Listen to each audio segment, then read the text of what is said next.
Kickstart this culinary journey by preheating your oven to 375 degrees Fahrenheit.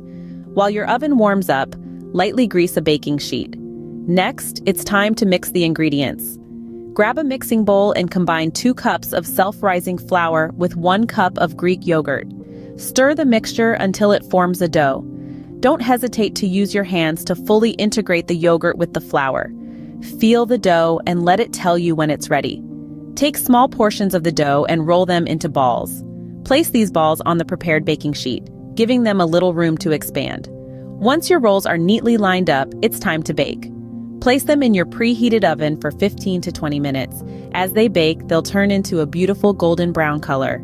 That's when you know they're ready. Remove the rolls from the oven and serve them warm. Pair them with butter or your choice of spread.